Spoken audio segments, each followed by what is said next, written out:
Buenos días, profesora. Hoy voy a hablarle sobre la historia, sus tiempos y su evolución según mi punto de vista.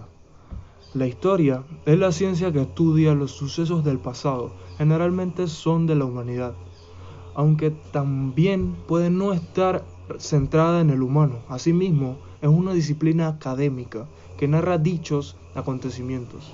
Es una ciencia social debido a su clasificación y método, pero si no se centra en el humano, puede ser considerada como una ciencia natural, especialmente en un marco de la interdisciplinariedad. De cualquier forma, forma parte de la clasificación de la ciencia que engloba las anteriores dos, es decir, una ciencia fática, también llamada factual. El propósito es averiguar los hechos y procesos que ocurrieron y se desarrollaron en el pasado e interpretarlos atendiéndose a criterios de la mayor objetividad posible. Aunque la posibilidad de cumplimiento de tales propósitos y el grado en que sean posibles son en sí mismos objetos de estudio de la historiología o teoría de la historia, como epistemología o el conocimiento científico de la historia. La periodización de las cuatro edades de la historia, antigüedad, edad media, edad moderna y edad contemporánea, es una forma relativamente reciente de dividir el pasado de la humanidad. Esta es la razón por la que hoy en día esta periodización es la más habitual y generalmente aceptada. Cuando Cristóbal Celarius propuso en su obra Edad Antigua en 1685 dividir la historia de la humanidad en tres edades, antigüedad, media y moderna, no existía un consenso claro sobre cómo periodizar la historia.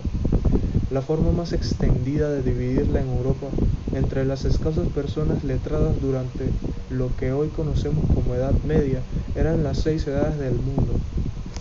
La historia quedaba dividida por los grandes hitos reflejados en el Antiguo y Nuevo Testamento, desde la creación del mundo o el diluvio universal hasta el nacimiento de Cristo, que daría inicio a la sexta y última edad previa al juicio final. El desarrollo del humanismo y el llamado Renacimiento llevaron a los eruditos de la época a repensar la periodización de la historia en función de acontecimientos más terrenales, partiendo de una idealización de la antigüedad entendida como periodo clásico greco-latino. Se definió por primera vez la Edad Media como un periodo oscuro previo al renacer cultural de la época. Partiendo de esa base, Celarius, profesor de retórica e historia de la Universidad de Halle, en la actual Alemania, propuso el comienzo del reinado del emperador romano Constantino en el año 324, como punto de inicio de la Edad Media, que finalizaría con la caída de Constantinopla a mano de los turcos en 1453. Un siglo después de que Celarius, el también historiador alemán Johann Christoph Gather, establecía los dos hitos generalmente más aceptados hoy en día para dividir estas tres edades de la historia: la caída del Imperio Romano de Occidente en el año 476, valga la redundancia, y el descubrimiento de América en 1492. Al término de la Edad Contemporánea, la cuarta de las edades de la historia, según la periodización actual, no se introduciría hasta el siglo XIX. Entonces, diversos historiadores, fundamentalmente de la Academia Francesa, consideraron que se había producido una ruptura con el periodo conocido como Edad Moderna, establecida finalmente en el año de la Revolución Francesa, en 1789. Aunque existen propuestas alternativas para los acontecimientos que marcan el cambio de cada una de las edades, esta sería la forma más habitual y generalmente aceptada de dividir las edades de la historia. La Edad Antigua, desde el año 3300 a.C. hasta el año 476 después de Cristo, desde la invención de la escritura hasta la caída del Imperio Romano de Occidente en 476.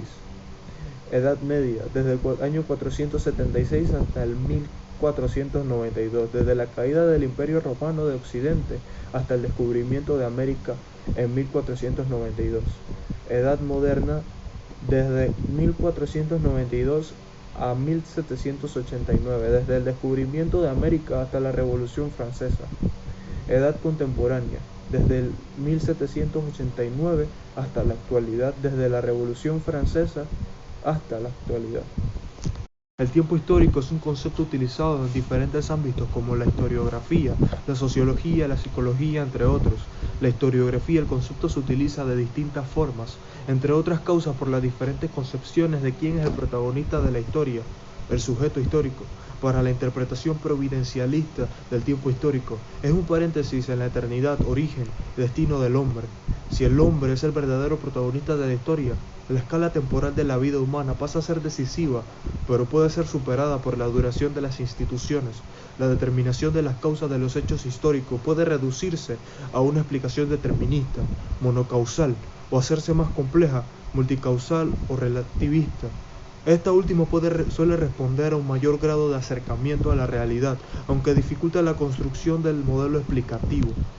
A su vez, se llama historia al pasado mismo, e incluso puede hablarse de una historia natural, en la que la humanidad no estaba presente, término clásico en desuso, que se utilizaba en oposición a la historia social, para referirse no solo a la geología y a la paleontología, sino también a muchas otras ciencias naturales. Las fronteras entre el campo al que se refiere tradicionalmente este término y el de la prehistoria y la arqueología son imprecisas. A través de la paleoantropología y que se pretende complementar con historia ambiental o ecohistoria y actualizarse con la denominada gran historia. Ese uso del término historia lo hace equivalente al cambio en el tiempo. En ese sentido se contrapone al concepto filosófico equivalente a esencia o permanencia, lo que permite hablar de una filosofía natural en textos clásicos y en la actualidad, sobre todo en medios académicos anglosajones, como equivalente a la física para cualquier campo del conocimiento. Se puede tener una perspectiva histórica, el cambio, o bien filosófica. Su esencia, de hecho, puede serse eso para la historia misma y para el tiempo mismo. En ese sentido, todo pasado en relación con el presente hace alusión al tiempo y a su cronología, y por lo tanto, tener historia.